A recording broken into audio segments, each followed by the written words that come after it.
오늘이 입춘이라고 합니다. 저는 그 말을 믿을 수가 없어요. 꽃도 안 보이고, 새도 안 울고, 나비도 보이지 않고.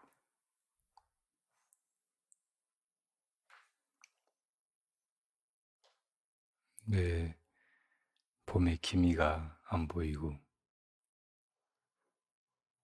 봄의 온갖 아름다운 것들이 아직 피어나지도 않고, 울지도 않고, 떨리지도 않고, 날지도 않는데, 입춘이라고 해요. 여러분이 잘 아시다시피, 입춘은 봄을 세우는 날, 그런 뜻입니다. 봄은 우리가 세우는 것이지, 어디 있다가 오는 것이 아니에요.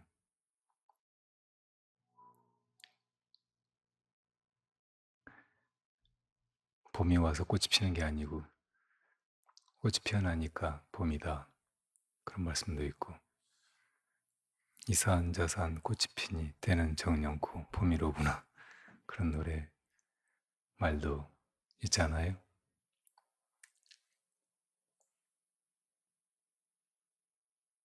그 주인은 밖에 있지 않고, 저 멀리 있지 않고, 내 안에 아주 가까이, 사실은 내가 있는 자리에 있습니다. 내가 주인이고, 이 봄이 밖에 있다가 여기로 오는 게 아니고, 내가 세워야 봄이고,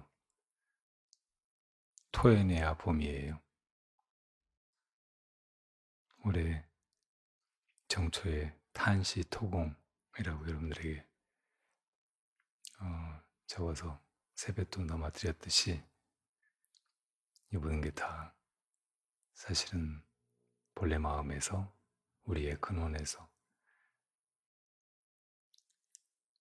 부처님께서 깨달으신 그 마음자리에서 나오는 것이고, 벌어져 가는 것이고, 그리고 다시 거기로 돌아가는 것, 거두어지는 것,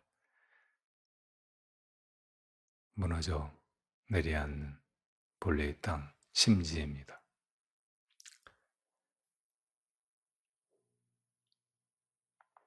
봄이 어디서 오느냐고 또 직접적으로 물어보면 주얼보살님이 그럴 것 같아서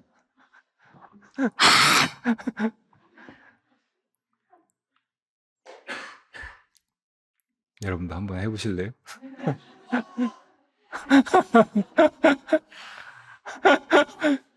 아이들이 잘하네. 네. 아이들이 아직 분별심이 많이 깨어나지 않았고, 길러지지 않았고, 그걸 쓰고 살아보지 않았고, 그래서 본래 있는 심성 그대로 너무나 자연스럽게, 천연덕스럽게 그것을 드러내고, 기탄 없이 살아가고, 놀고, 울고, 웃고 하죠. 이 아이들의 그 천진한 마음자리에 봄 기운, 춘심이 그대로 녹아 있습니다. 여러분들도 사실은 마찬가지죠.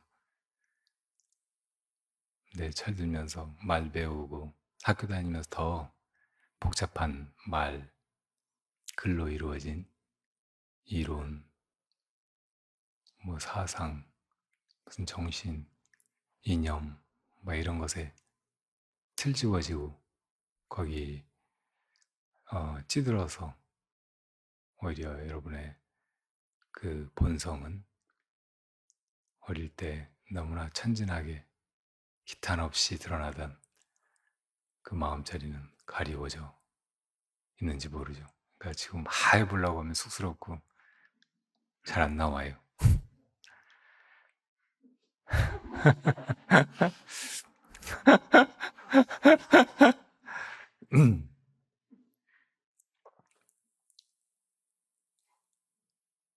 시간이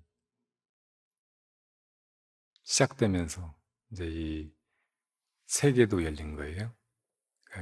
빅뱅이 이 우주에 출발점이라면 그로부터 이 모든 것이 다 생겨나오고 또 변해가고 생겨났다 사라져가고 이 속에서 우리가 이 몸을 가지고 살아가면서 또 오관, 바깥 대상을 인지하고 분별하는 마음 이걸 작동시키면서 내가 세상을 본다. 저 세상은 나가 아니거나 나를 둘러싸고 있는 나를 속박하고 있는 감옥 같은 것이다. 이렇게 느끼고 그 속에서 어떤 때는 갑갑해하고 벗어나고 싶어하고 그러면서도 또 이 세계에 있는 어, 멋진 것들에 아름다운 것들에 좋은 것들에 찬란한 것들에 끄달리고 집착하고 그런 것들을 잡으려고 하면서 허우적대고 있는 게 우리 인생이죠. 그러니까 우리는 이 마음이 꾸는 꿈 속에서 이제 꿈 속에 내가 만든 하나의 나 그리고 몸뚱이 이것을 나라고 착각하면서 내 몸이라고 착각하면서 또 꿈속에서 벌어져가는 온갖 일들 그런 것을 현실이라고 실제라고 착각하면서 이렇게 흘러가고 있는 거예요. 그 꿈을 깨어나지 못하면 다 이런 착각 속에서 온갖 풍파를 겪으면서 울고 웃고 악몽 속에서 시달리는 사람처럼 혹은 헛된 것들을 쫓아서 좋다고 꿈속에서 희낙낙하는 사람처럼 그렇게 시간을 살게 돼요. 이것들은 다 유한한 것들이고 덧없는 것들이고 그리고 정말로 꿈꾸는 자로 돌아가지 못하는 꿈에서 깨어나지 못하는 그런 헛개비 같은 시간입니다. 아무리 그 시간이 반복되고 또 그 시간에 순환고리에서 어떤 때는 봄이라고 하고 어떤 때는 여름이라고 가을이라고 겨울이라고 하고 하면서 봄에는 이제 추위에서 벗어났다고 좋아하기도 하지만 또 조금 따뜻해지면 덥다고 성화하고 또 식어가면 이제 더위가 가셨다고 잠시 안도하다가 또 추워진다고 두려워하고 하면서 그렇게 살고 있죠. 여름에는 겨울을 기다리고 겨울에는 여름을 기다리고 하면서 이게 한없이 되풀이되는 것은 우주의 계절이지만 우리 살아가는 시간은 몇십 번 안 된다고 생각하고 또 그렇게 살아가고 있어요. 그래도 그 중에 봄은 희망의 시간이고 생명이 약동하는 그런 시간입니다. 꽃들이 그 차갑게 얼어붙었던 동토를 뚫고 나와서 마침내 피어나듯이 우리 안에서도 무엇인가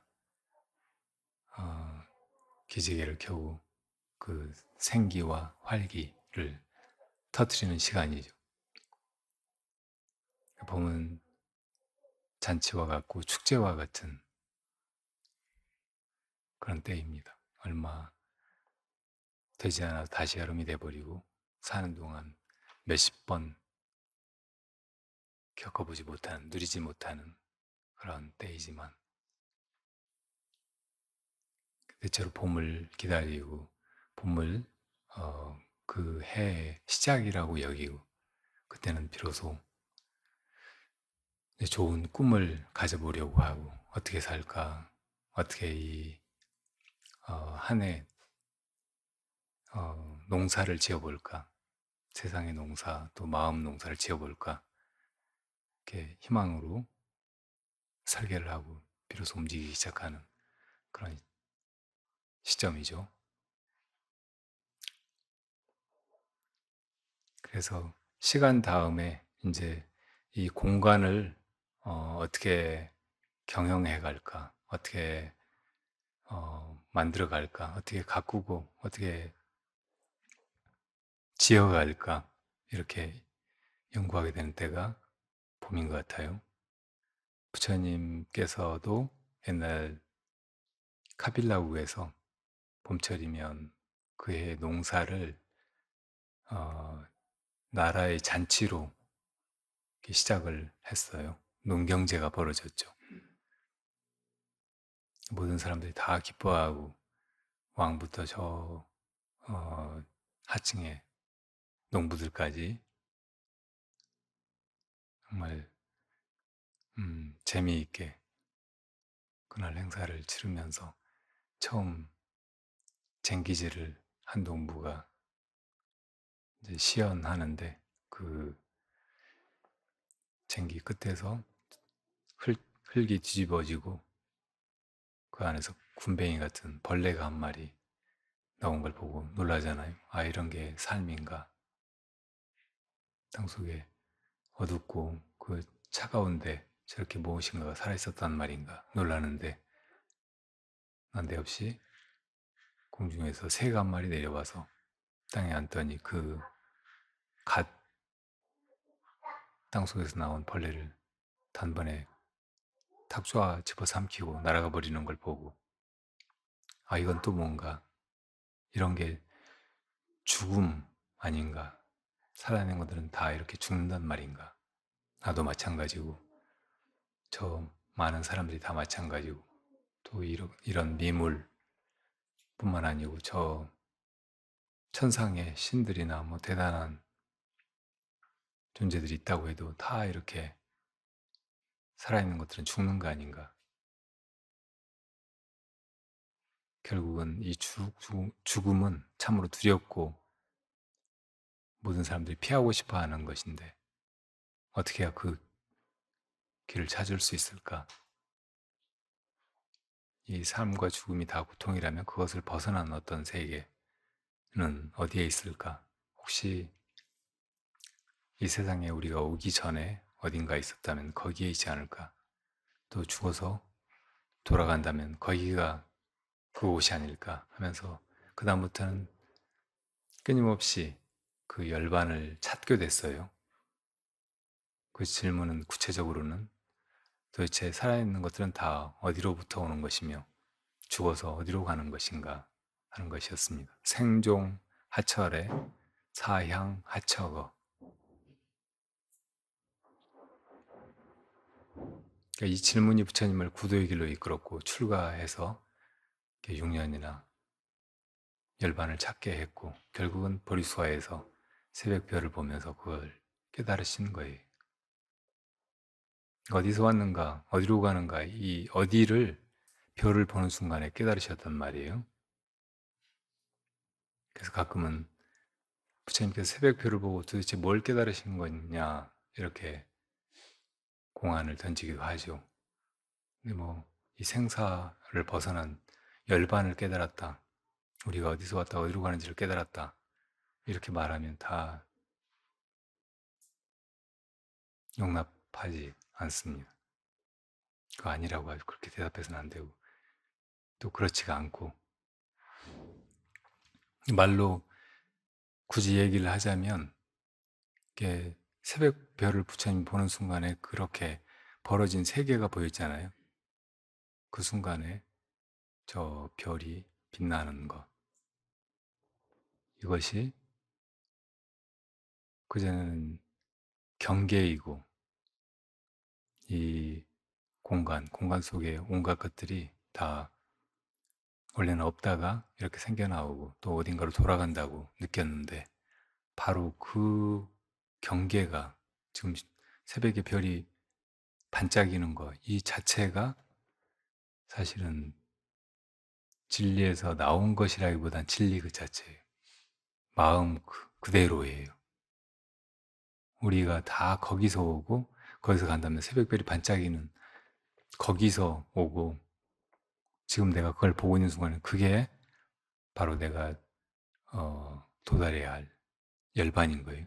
이런 걸 생사가 곧 열반이라고 여러분들이 경전이나 혹은 법문에서 많이 들어보신 그 진리예요. 그러니까 이걸 여러분들 역시 도대체 내가 어디서 왔다가 어디로 가는 걸까? 이렇게 스스로 참고하고 참고해서 부처님이 그러셨듯이 여러분도 깨달아 봐야 아주 분명하고 더 이상 이제 놓치지 않게 되고 더 이상 오고 가는 사람, 떠도는 사람, 거지처럼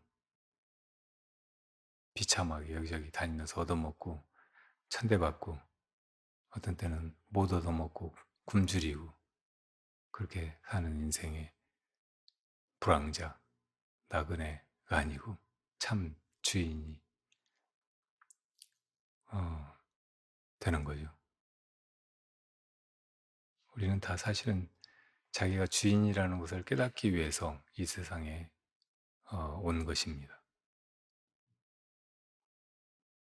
그 세상에 다른 사람들과 함께 살게 되고 가족 속에서 태어나고 또 우리를 둘러싸고 있는 온갖 단위의 사회 속에서 사회생활을 하고 어떤 때는 한 나라의 국민으로 어떨 때는 인류라고 하는 이 거대한 지구 공동체의 일원으로 이렇게 살아가고 이렇게 하는 것들도 다 사실은 내가 그 중에서 n분의 1로가 아니고 한 주인으로 그 중심에서 살아가고 있다는 것을 자극하기 위해서 이렇게 살고 있는 것이에요. 이런 게 사실은 완성된 민주주의라고도 말할 수 있습니다. 민주주의가 말 그대로 한 사람 한 사람이 그러니까 나가 이 나라의 주인이 되는 그런 정치, 그런 나라를 말하는 거잖아요. 근데 그게 아무리 민주주의를 위해 싸우고 반민주적인 것들과 맞서서 투쟁하고 해도 되게 세상에서 그냥 모습으로 야 이제 민주주의 국가가 됐다, 민주주의가 다 이루어졌다 이렇게 만족할 만한 그런 때가 오기는 힘들어요. 거의 불가능해요. 이것도 이제 시절 인연이 와가지고 그럴 때가 있기는 있어요.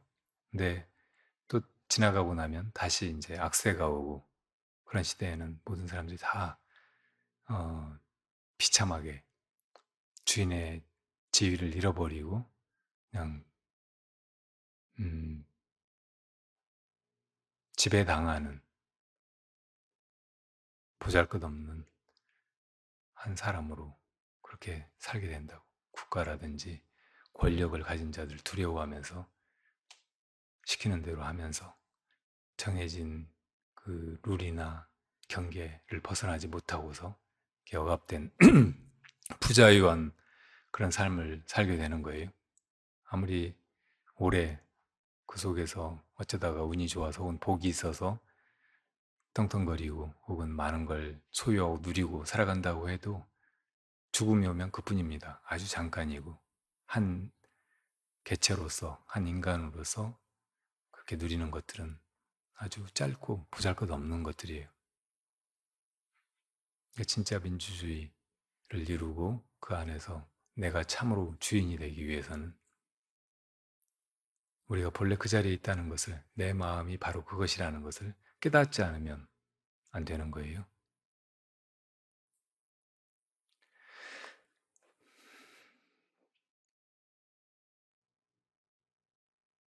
지난번에 정초고패 할 때는 탄시토홍을 생각하고 살아가면 이 한 해가 뭐 이런저런 굳은 일이 있고 힘들어도 그대로 다 내 마음의 시간이고 다 좋은 시간이고 우리 모두에게 결국은 무엇인가를 깨우쳐 주거나 성취하게 만드는 그런 시간일 거라고 말씀드렸는데 어제까지는 그런 마음으로 왔는데 제가 어제 오다가 뉴스를 몇 개 들었는데 또 되게 우울한 고질 같은 심리에 빠져버렸어요. 하나는 그 조국 장관 1심에서 2년 실형을 선고받았다는 거. 그리고 또 하나는 어 일본에 그 통일본 대지진이 있었고 그때 많은 방사능이 유출됐잖아요. 그래 가지고 그 뒤로 이제 그 방사능 물질을 세척하느라고 혹은 이제 그 원 그때 식히려고 있던 물 그 오염수가 막 계속 불어나고 있는데 일본에서 그걸 계속 이제 어디다 저장하고 있을 수 없으니까 방류하려고 한다고 해서 계속 걱정했잖아요. 근데 최근에 일본 배들 그 평형수라는 게 있잖아요. 배가 이렇게 물 위에 떠 있어야 되는데 밑이 무겁지 않으면 이게 너무 불안하고 자칫하면 전복되니까 아래쪽에 물을 상당량을 채우는 거예요. 그 양이 되게 많아요. 근데 그 평형수로 싣고 와 가지고 한국에 와서 한국 바다에서 방류했다는 거예요. 여러분들 아셨어요? 왜 이런 일들이 벌어지는 거예요? 우리가 그거 허락했어요? 우리 정부에서는 그 방류한 물이 바닷물하고 다름없이 아무 문제가 없다고 그렇게 발표를 했어요. 일본 편이에요, 우리 정부는? 왜 나라가 이렇게 돼 가고 있는 거예요? 왜 이런 정부를 국민이 선택하고 선출했어요?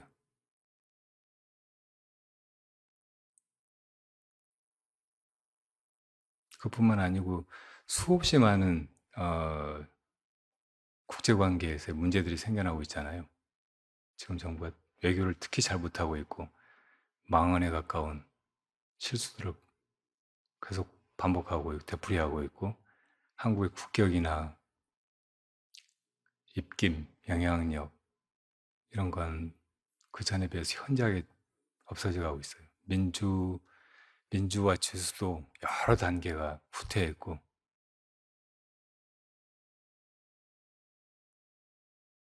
뭐가 이렇게 만들었을까요? 우리가 만들었죠. 우리들의 중생심이 그렇게 만든 거예요. 중생은 다 이기적이에요. 모든 단위의 중생들이 그렇고 그러니까 큰 집단이든 작은 집단이든 큰 나라든 작은 나라든 그렇고 또 지역적으로도 그렇게 이기적으로 사람들이 살아가고 항상 사람들은 내 편, 우리 편 이렇게 갈라서 우리 편 잘 되기를 바라고 우리 편이 더 많이 차지하기를 바라고 우리 편이 이기기를 바라고 그렇게 경쟁하고 싸우고 살아가고 있잖아요. 그러니까 한 개인의 이기심뿐만 아니고 집단 이기주의 이것도 아주 큰 문제고 사실은 이제 개인적인 이기심으로 한 사회의 지배층이 되려고 하거나 리더가 되려고 하거나 대통령이 되려고 하거나 그렇게 하면서 그런 사람들이 또 사람들을 기만해서 또 어떤 사람들한테는 내가 대통령이 되어야 우리 편이 이득이 되지 않겠느냐 하면서 표를 얻어가지고 아주 적은 표차로라도 당선만 되면 이제 자기 마음대로 하고 아주 이기적으로 행동하고 정책을 집행하고 그렇게 하면서 다수가 큰 피해를 당하고 나중에는 생존권이나 안전까지 잃어버리게 되고 이게 인간의 역사죠. 뭐 그런 일이 또 벌어졌을 뿐이에요. 대단한 것은 아니에요. 근데 내가 그렇게 행동하지 않았는가, 내가 마음을 그렇게 쓰지 않았는가, 이건 한번 돌아봐야 돼요. 그렇지 않으면, 물론, 진짜 민주주의는 우리 안에서 구현되고, 내가 이 법계의 참 주인, 이 법계가 나에게서 나왔다는 것, 내 마음에서 나왔다는 것을 깨달아야 구현되는 것이라고 해도, 이 세상에서 민주주의, 민주적이지 않은 어, 통치자들이 독재를 하고 억압적이고 이기적으로 그렇게 백성들을 국민들을 짓밟고 군림하고 수탈하고 하는 그런 사회에서 그런 나라에서 살아간다는 건 정말 끔찍한 고통이거든요, 사실은. 역사가 그걸 증명하고 있잖아요. 근데 그런 역사가 계속 반복되어 왔고, 우리가 여기서 깨어서 바르게 행동하지 못하고 내 이기심에 혹은 내 분별에 사로잡혀가지고 저 사람이 어떤 사람인지 미처 알아보지 못한 거예요.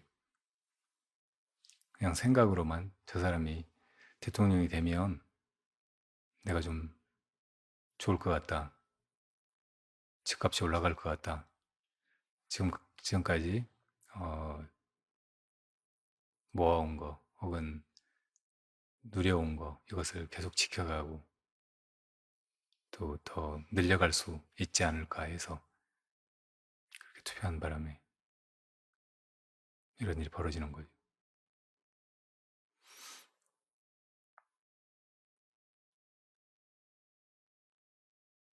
그 조짐은 진즉에 있었잖아요. 조국 장관이 검찰 개혁하겠다고 법무부 장관이 돼서 이 검찰 개혁에 반대하는 검찰들을 직위를 해제시키고 하면서 해나가면 간단하다고, 그러니까 법무장관 되는 걸 막으려고 했고, 그걸 이제 차기 정권을 어떻게든 다시 쟁취하려고 했던 그때 야당 국회의원들이 이미 다 이렇게 짜 맞춘 것처럼 청문회에서 표창장 부인이 한 표창장 위조 그걸로 기소한다는데, 기소되면은 법무장관 할 거냐 막 하면서 협박했잖아요. 네, 법무장관이 됐고 뭐 그때 이제 주로 검찰에서 조국 장관이 사모펀드 뭐 이런 거하고 연관돼 있기 때문에 사모펀드는 이거 다 잘못된 것이다, 비리다, 불법이다 하면서 이제 틀림없이 무슨 혐의가 있는 것처럼 떠벌리고 언론에서 공세하고, 또 표창장은 뭐 직인 파일 이런 게 컴퓨터에서 나왔다고 하면서 떠들었잖아요. 사람들은 그 내막을 잘 모르고, 또 이제 검찰이 그렇게 기소를 하고 막 하겠다고 하는 뭔가 근거가 있어서 실제로 그런 혐의가 분명하니까 그러는 거 아닌가, 그 정도로 생각을 했을지 모르지만, 나중에 재판이 몇 년에 걸쳐서 진행되는 동안 사모펀드에는 아무런 혐의를 걸 수 없었고, 표창장도 어떤 식으로 그렇게 위조된 검찰이 전혀 증명해 보질 못했어요. 근데 대법원 판결은 표창장을 위조했는가 안 했는가는 중요하지 않다고 하면서 그냥 4년 실형 선고했잖아요. 감옥에 지금 보냈어요. 지금 조국 장관 징역 2년형이 나온 거는 사모펀드나 뭐 다른 것들이 아니고 아주 모호한 직권남용이나 또 아들 입시 부정 뭐 이런 거 가지고, 뭐 입시보다는 뭐 이제 미국에서 그 인터넷 시험을 보는데, 그 이제 시험에 진술하거나 이렇게 기술하는 것이 꼭 뭘 이렇게 책을 보거나 다른 사람하고 대화를 하거나 그런 걸 막고 혼자 이렇게 기억해 가지고 쓰는 게 아니고 얼마든지 그런 것이 허용되는 그런 시험이었어요. 그래서 이제 법에 관계된 거고 하니까 조국 장관이 내가 그걸 해주겠다 해가지고 그렇게 한 건데, 그런 걸 입시 비리라고. 사실은 이제 어 그때 이제 야당 국회의원이었던 나경원이나 지금 이제 그런 법무부 장관이 된 한동훈 이런 사람들한테 훨씬 분명하고 큰 심각한 입시 비리들이 있거든요. 김건희도 학력 위조라든지 막 이런저런 것들 있잖아요. 근데 그런 걸 다 비워 지금 수사도 안 하고 전혀 그런 혐의를 어 언론에서 보도도 안 하고 하지만, 어쨌든 그렇게 이제 정경심이 표창장 위조했다고 알려졌으니까, 국민들 정서가 그러니까 실형을 선고한다고 하면서 그렇게 해버린 거예요. 이게 뭐예요? 정의를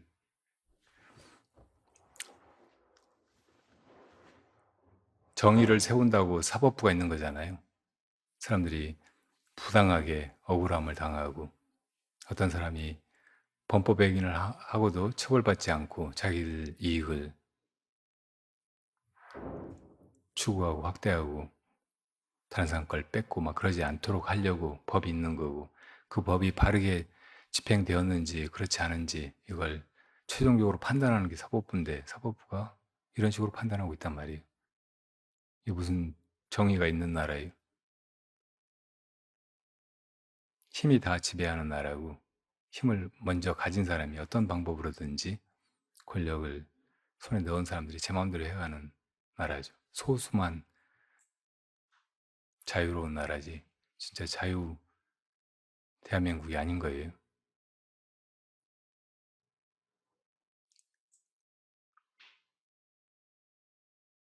뭐 이런 소식을 접하면서 마음이 너무 무거워져서, 이놈의 봄이 뭐야, 입춘부패가 다 뭐야, 이런 생각이 들었어요. 여러분, 봄이 뭐예요?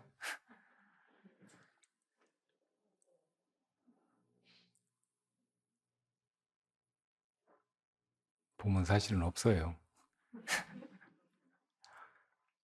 봄 찾고 봄 기다리고 이제 봄이다, 이런 것들이 다 착각이고, 내가 내 마음으로 그렇게 분별하고 그렇게 여기니까 있는 것 같지. 사실은 이런저런 조건 따라서 뭐 꽃이 피고 뭐 만물이 소생하고 막 그러는 잠시의 시간일 뿐이라, 다 무상한 생사의 모습이죠.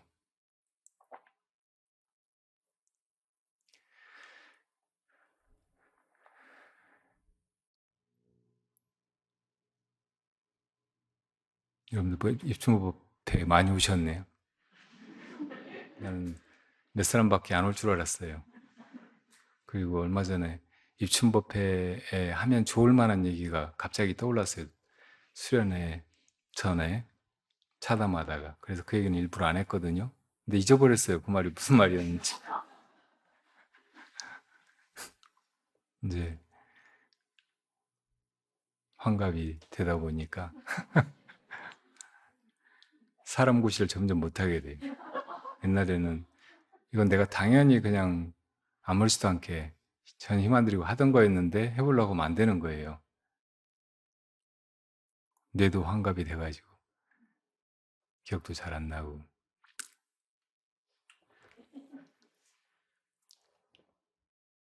근데 죽기 전에 이 말은 해야겠다 더 늦기 전에 사람들이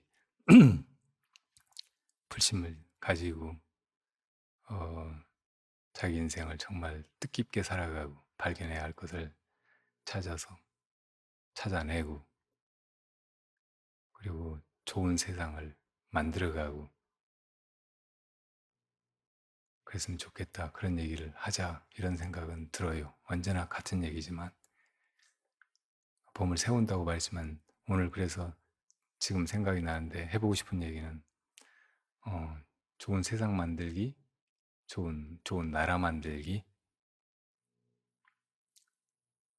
이런 건데, 이게 다른 게 아니고 좋은 우리 만들기여야 돼요. 거기서 시작해야 하고 결국 그렇게 돼야 되고. 전에 말씀드렸듯이 우리말에 우리라고 하는 말이 아주 깊고, 또 다른 나라 말에서 위나 뭐 다른 말로 대체할 수 없는 그런 말이라고 했잖아요. 옛날 어른들이 보면 우리를 그냥 달고 살아요.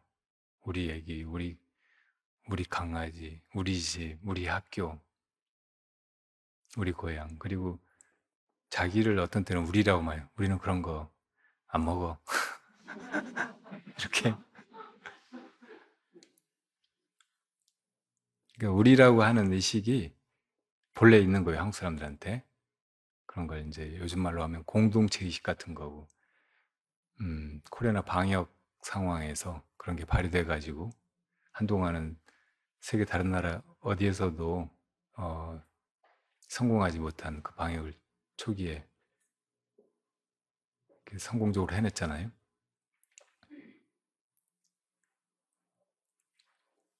한국 사람들이 지금 그 마스크 안 써도 된다고 하는데도 마스크를 다 쓰고 다니는데, 이게 바로 우리 의식이에요. 공동체 의식.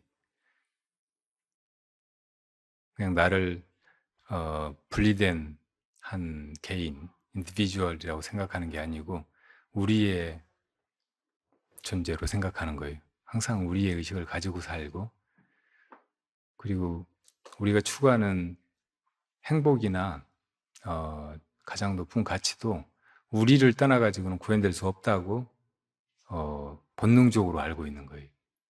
그러니까 나만 좋으면 다 좋지 않다는 걸 알고 있는 거예요. 나만 잘 먹고 잘 살면 된다 이런 생각이 부도덕하다는 것을 선천적으로 알고 있어요. 다 좋아해야지. 내가 좀 여유 있으면 다른 사람들과 나눠야지. 또 정말 힘든 사람 있으면 도와줘야지. 이런 생각이 다 있단 말이에요. 이거 언제부터 시작됐을까요? 태초부터 시작됐어요. 단군 시대부터. 이게 고조선 정신이에요. 홍익인간의 이념이라고. 단군이 우리 건국의 할아버지라고 그렇게 말하는데, 단군 신화가 되게 유치하고 그냥 옛날 설화 같지만 정말 위대한, 지금 어떤 나라에도 어떤 헌법에도 담겨 있지 않은 것을 그대로 명시하고 있다고 말씀드렸잖아요.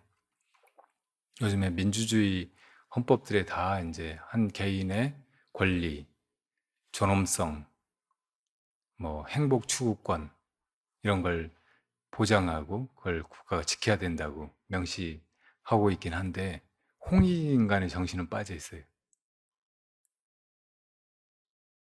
이거를 당군이 나라를 열 때 제일 높이 세우고, 그리고 사람들이 그 정신으로 살게 한 거예요.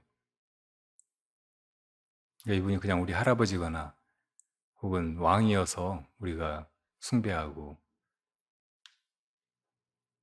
그런 게 아니고, 그 정신이 너무나 높고 아름다우니까 그걸 본받으려고 하고 지켜가려고 하고 해야 된다고. 그러니까 지금 제가 말하려고 하는 아름다운 우리 나라 만들기, 이거는 그 단군 정신에서 시작돼야 돼. 이미 가지고 있는 거지만 그걸 일깨워가지고 그 정신으로 우리 인식이, 세계를 보는 그 관점이, 인생을 받아들이는 태도가 달라져야 된다고요.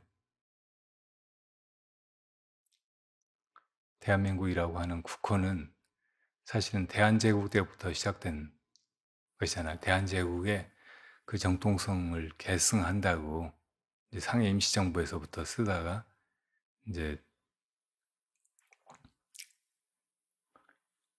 해방되고 미국 운정을 거쳐가지고 이제 남한에 정부를 세울 때 이름을 그렇게 붙였어요. 근데 한이라는 말은 한자어고 그냥 나라라는 뜻밖에 안 돼요. 대한민국, 큰 나라, 백성 나라. 민국이라는 말은 좋은 말이지만 큰 나라라는 말은 뭐 별다르게 뭐가 없잖아요. 그리고 우리 뿌리를 찾자면 고조선에 찾아야 된다고. 옛날 조선은 사실은 처음부터 고조선이라고 부른 게 아니고 그냥 조선이라고 했어요. 조선을 단군이 세운 거예요. 근데 나중에 이제 조선 시대가 열리면서 그 국호를 따다가 쓰고, 옛날에 있었던 조선, 단군 조선, 뭐 위만조선, 기자조선 막 이런 거를 고조선이라고 한 것뿐이에요. 그러니까 우리 지금 이 땅에다가 단군의 이념을 새로 구현해서 세우는 나라의 이름은 조선이어야 돼. 그리고 그런 이름조차 굳이 쓰고 싶지 않으면 그냥 우리나라라고 하면 돼. 울, 이 울 안에 있는 모든 존재가 다 주인이 되는 그런 나라예요. 그런 모든 존재가 다 살면서 이익을 얻는 나라. 우리가 얻는 이익이 뭐예요?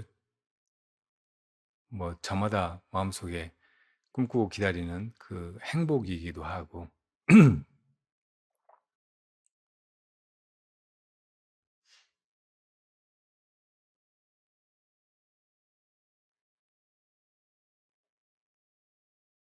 또 자기 완성이기도 하고,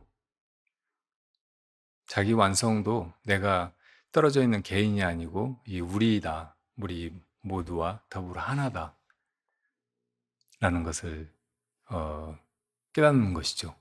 그러니까 그걸 위해서 나아가게 되는 거, 이게 모두를 이익되게 하는 거예요. 홍익인간이라고 하는 이념이 이제 옛날 역사서에 어디에서부터 기술이 돼 있었는지 모르는데, 어쨌든 고려 때 일리언스님이 이제 그 당군의 설화를 삼국유사에다가 편집해 넣을 때, 그때 그걸 홍익인간 이렇게 표현했잖아요. 근데 널리 이익되게 한다. 그 익자는 불교적으로는, 특히 선적으로는 중생을 제도한다 그런 말이에요. 중생이 이렇게 비참한 인간으로 있다가 이제 부처님으로부터 우리가 정말로 바라는 것, 가장 완전한 그것을 얻게 되는 것, 그걸 이루게 되는 것, 그 가르침을 받아가지고 실제로 내가 찾아서 누리게 되는 거, 이걸 말하는 거예요. 그러니까 그렇게 하는 것이 건국의 목적이었던 거예요. 우리 중생이 다 이 한 개체로서 이렇게 살아가면서 고달파하고 자기 유한한 존재에 좌절하고 죽음을 혹은 죽음 이후를 두려워하고 이렇게 안절부절 살고 있는데, 이 존재들에게 이 삶이 그렇게 유한하고 무상한 고통스러운 것이 아니고 우리로서 이렇게 사실은 영원히 있는 것이고, 그 영원한 존재가 참으로 자유롭고 편안하고 행복하고 안전하고 완전한 그런 존재로 있게 되는 것이라고, 그렇게 일깨우려고 나라를 만들었다는 거예요. 이게 홍익인간의 이념이라고. 지금 모든 나라가, 모든 국가가 사실은 이제 국민들의 안전과 행복을 지킨다고 이렇게 존재 이유를 찾고 있는데, 그건 그냥 생각으로 부여한 것이라고. 내 거는 이념에 불과해. 그렇게 해놓고 사실은 국민들을 힘들게 하고 전쟁 일으키고 사지로 내몰고 어디에서 누가 죽어나가도 그냥 본체만 채 하고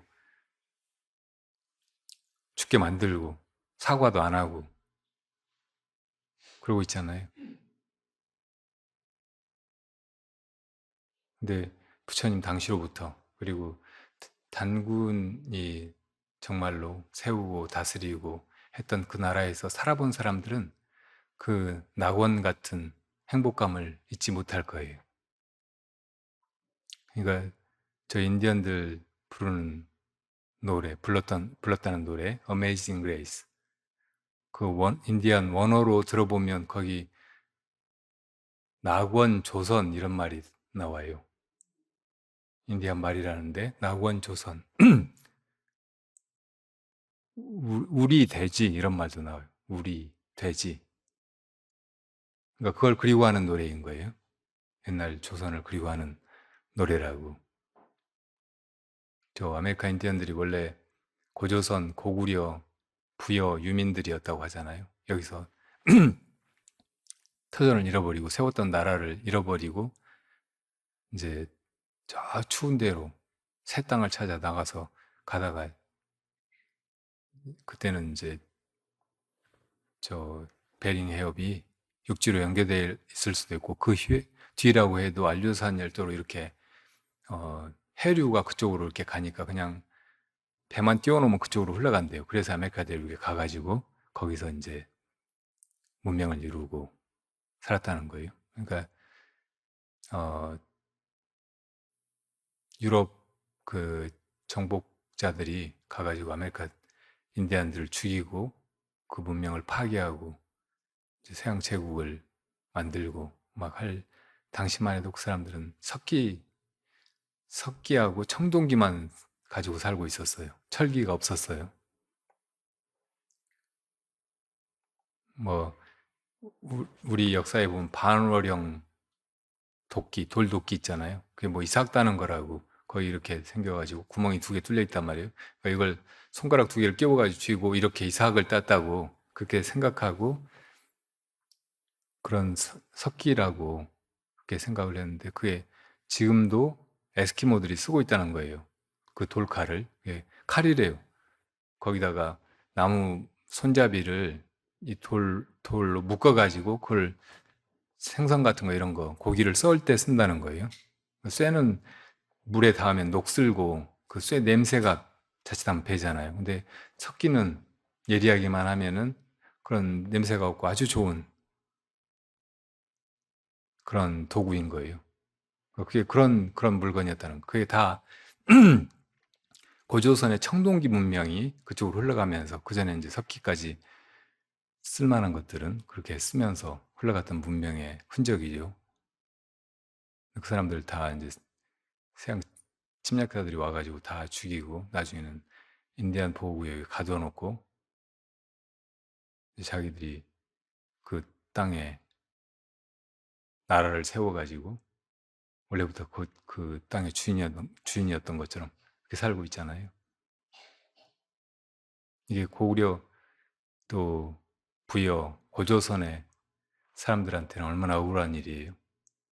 지금 아메리카 인디언들은 다 막 죽고 없어지고 옛날 그 전성시대에 그 조상들이 가지고 있던 그 드높은 정신이랑 위대한 가르침이랑 자연이나 사람에 대해서 그렇게 우리로 느끼고 교감하고 그 속에서 행복해하고 약탈하거나 파괴하지 않고 조화를 이루고 살았던 그런 거 다 잊어버렸겠죠.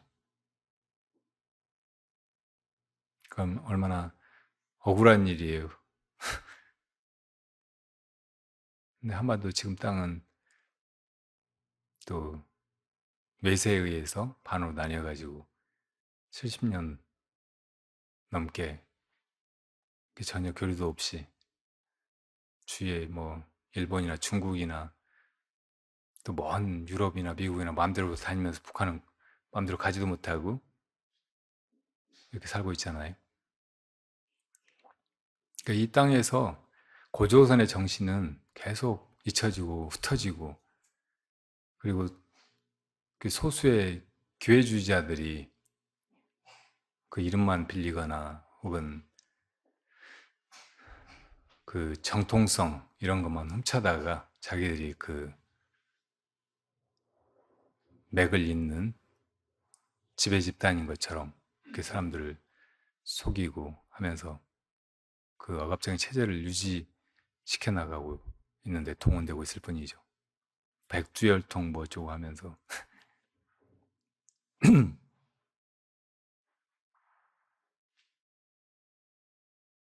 당군은 우리 모두의 조상이고 그리고 우리가 지금 알고 있는 것보다 훨씬 더 넓은 강역을 가진 선사시대의 국가였다는 것을 요즘에 이제 이렇게 주체성을 가지고 진짜 진실을 알아보려고 하는 사람들이 여러 가지 유적이나 중국의 사료들을 바탕으로 해서 그렇게 이야기를 하고 있죠. 그러니까 지금의 평양이 낙동강, 낙동강이 아니고 대동강 주변에 있는 그 평양은 나중에 정해진 새로운 평양 혹은 아래쪽에 있는 평양이었다는 거예요. 진짜 평양은 저 북경 가까이에 있는 황하유역에 어, 거기 옛날 그 바다의 강 이름이 조선하에서 조선하가 있고 평양이 있고 거기 낙랑도 있고 현도도 있고 그러니까 다 거기가 고조선의 원래 무대였다는 거예요. 그러니까 한나라의 고조선이 망했잖아요. 그때만 해도 이제 그런 이름들이 살아 있었고 나중에 당태종이 이제 고구려를 친다고 갈 때도 그 북쪽으로 가서 옛날 원수들을 친다고 그러기 위해서 평양 그 백석산이라는 산에 올라가지고 조선화를 굽어보면서 부른 노래가 있고 뭐 한 거예요.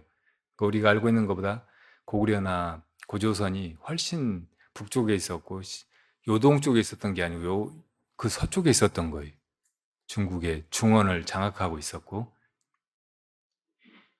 그리고 그 이전에 이제 중국 문명의 뿌리라고 할 수 있는 삼왕 오제 이런 분들도 다 사실은 동이족이고 과거의 역사를 땅의 역사로 보면 거기는 지금 중국 땅이니까 중국의 역사 같지만 민족의 역사로 보면 우리 조상들의 역사고 우리 조상들이 거기 살면서 거기서 문명을 이뤘으니까 거기는 우리 역사인 거예요. 우리 역사의 무대였고 그 사망오제도 마찬가지로 신농 씨가 농사를 가르치고 뭐 24절기를 정하고 뭐 언제는 씨 뿌려야 된다, 언제는 뭐 찬밥을 먹어도 된다, 막 이렇게 했잖아요. 그러니까 이 입춘도 그런 때잖아요. 그러니까 처음에 문명을 설계했던 사람들인 거예요.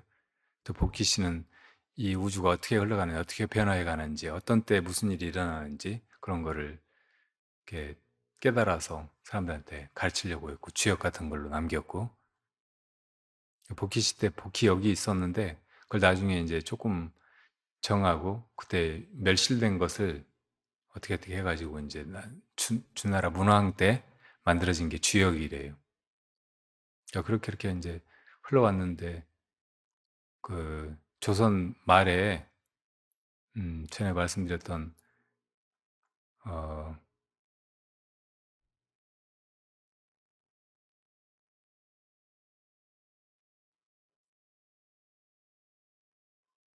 누구죠? 이항인가? 그러니까 정역을 썼던 사람, 정역. 그러니까 포기 씨의 역이나 주역이 아니고 이제 새로 역을 지금 시대가 달라져 가지고 새로운 세상이 열릴 테니까 그 개벽 세상을 위해서 이제 새로 거기 통용되는 역을 저술한 사람이 있었어요. 근데 그 사람의 이름이 그 역이 정역이라고 바를 정자 바꿀 역자인데 그 역을 쓰고 나니까 이제 꿈에 공자님이 나타나 가지고 내가 평생 그렇게 도달하려고 했던 옛 지혜에 네가 도달했다고 찬탄하고 엄청 이렇게 큰 존경심을 표했다고 말해요.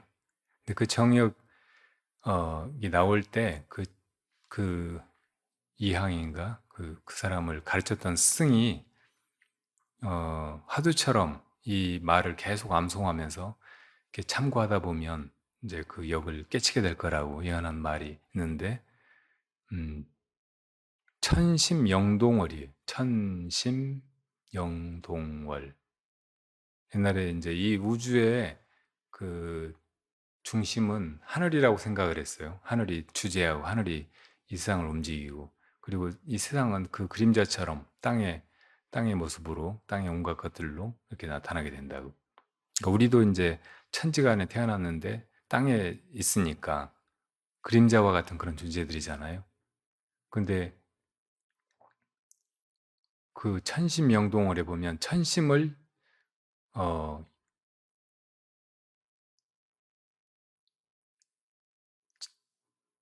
그림자가 달을 움직인다 이렇게 돼 있다고.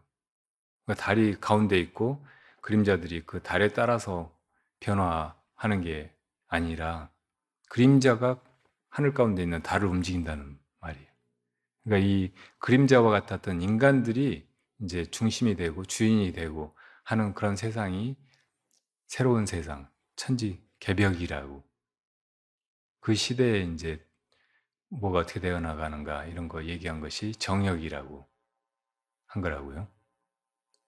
그러니까 그때 이후로 이제 뭐 그 동학도 생겨나고 또 인간의 존엄성, 인권 막 이런 것이 의식되기 시작하고 조금씩 민주화되고 나라는 망했지만 일제를 거치면서 해방되고 나서는 이제 민주공화국이라는 걸 만들고 했잖아요. 그렇지만 어쨌든 사람이 주인이라는 것은 지금은 내세우는 이념이나 구호에 불과하지 정말 모든 사람들이 다 주인으로 그렇게 못 느끼는 거예요. 근데 이것이 사실은 고조선 시대에는 구현되고 있었단 말이에요. 그리고 그 사람들이 낱낱이 다 세계의 중심이면서 그 우를 한정하고 있지 않았어요. 그러니까 뭐 어디 평양이 중심이고 이 한반도 안에서 뭐 그렇게 한다 이런 게 아니고 세계 만방의 모든 사람들을 인류 전체를 우리로 생각하고 있었다고.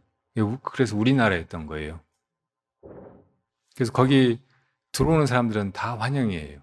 민족이나 인종이나 뭐 이런 걸 전혀 가리지 않고.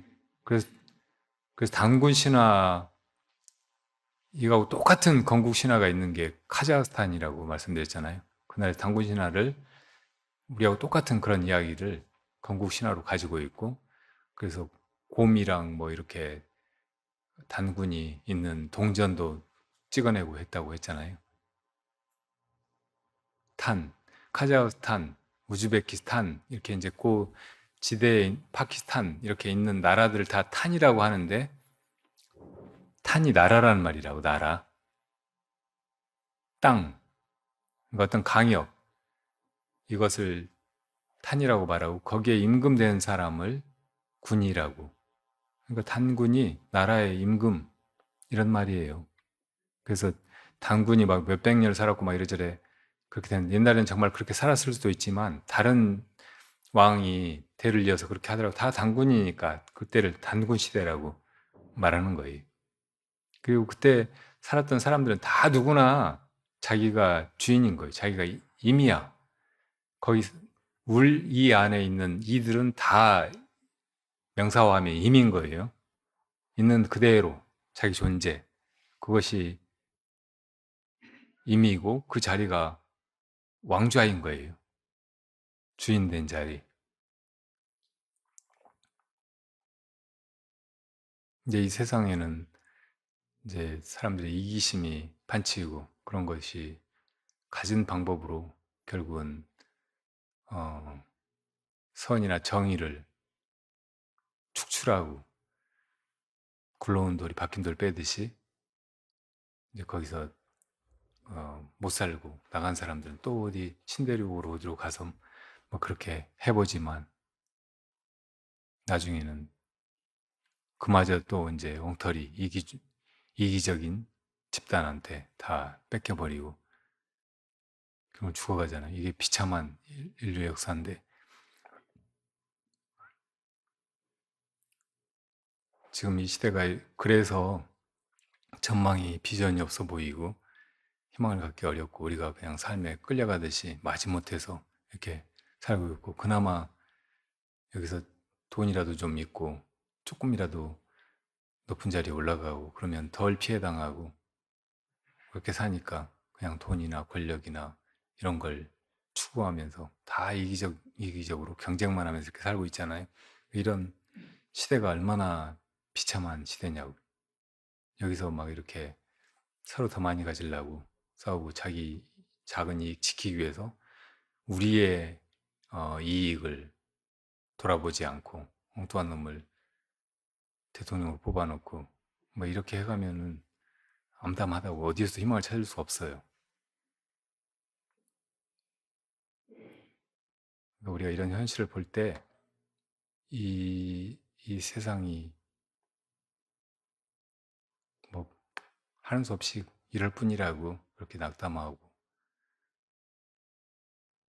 그냥 나라도 그럭저럭 살지 뭐 이렇게 움츠러들지 말고 이럴 때일수록 마음을 활짝 열어서 이 세상이 다 좋아지기를 바라고 또 우리 모두가 다 행복해지기를 바라고 그리고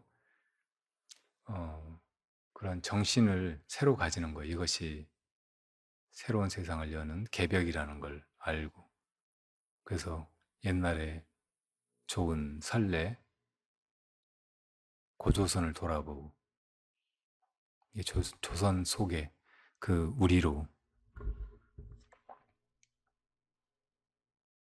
살아갈 때 비로소 가능하고 또 봄에 이 빛나는 축제를 자기가 세워서 열어서 그 속에 주인이 되고 그 향기와 아름다운 것들을 주위에 또 나눠주고 그걸 구가하고 춤추고 노래하면서 그 풍류를 아는 사람으로 살아가는 길이 아닐까 그런 생각입니다.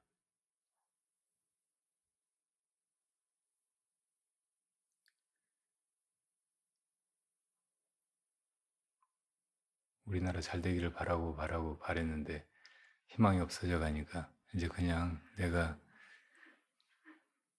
이 우리의 정신을 가지고 신나게 살아야겠어요. 여러분들도 다 그러시길 바래요. 그렇게 살아갈 때 비로소 이제 그림자가 하늘의 달을 움직이는 것처럼 이 세상도 바로 되어 나가고 제 궤도 위에 올라서서 이렇게 불안하고 이렇게 비참하고 그렇지 않은 모습으로 또 잘 굴러가지 않을까 그런 생각입니다.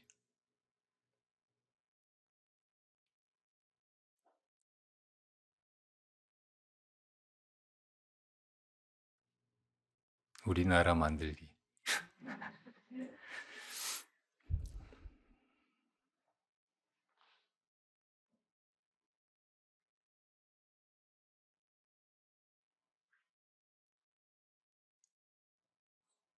어르신들이나 또 이제 정치적인 그 색깔이 음, 좀 보수적인 분들이 제가 이런 얘기를 하면은 저 스님은 좌파로구나.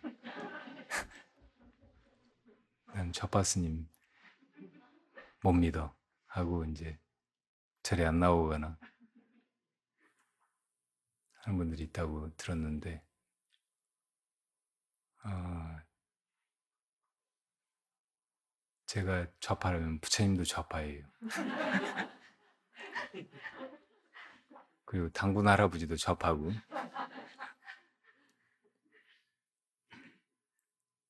부처님은 항상 가운데 계시고, 당군도 모든 사람을 분별하지 않고, 내 백성이다, 아니다,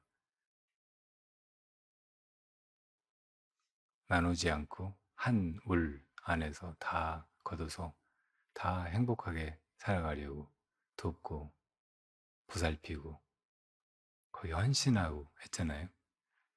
사실은 이 세상을 살면서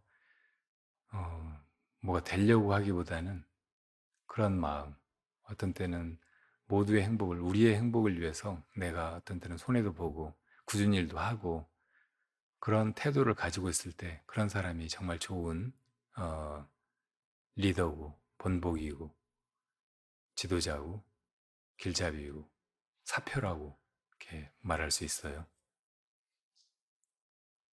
그 사람들이 다 그렇게 어, 그런 우리의 정신을 가지고 이렇게 바르게 삶을 살아가기 시작할 때 그때 막 혁명을 하고 뭐 정치를 어떻게 바꾸고 투표를 어떻게 하고 누구를 뽑고 막 그렇게 하지 않아도 비로소 세상이 좋아질 거예요. 그리고 내 인생도 살만하고 빛나고 아 이런 게 가능했구나 그런 거를 또 사람들이 다 느끼고 우리가 언젠가부터 포기해버렸던 이 세상이나 우리 인생, 우리 나라에 대한 희망 이것을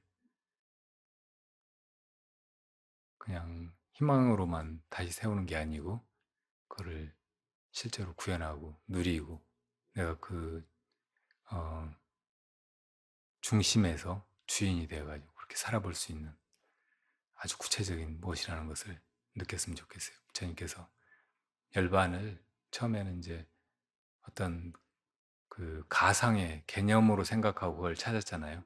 찾다가 새벽별을 보는 아주 구체적인 순간의 그 경험 속에서 그걸 깨달으셨단 말이에요. 그 하듯이 여러분들이 밖에서 찾지 않고 또 나를 내세워 가지고 다른 것들과 경쟁하고 싸우고 그래서 있다고 착각되는 무엇인가를 서로 쟁취하려고 싸우지 않고 내면으로의 여행을 통해서 내 참 존재를 자각하게 될 때 비로소 우리 모두가 함께 누릴 수 있는 어, 그 무엇을 찾게 되고 또 실제로 누리게 될 것이라고 생각합니다.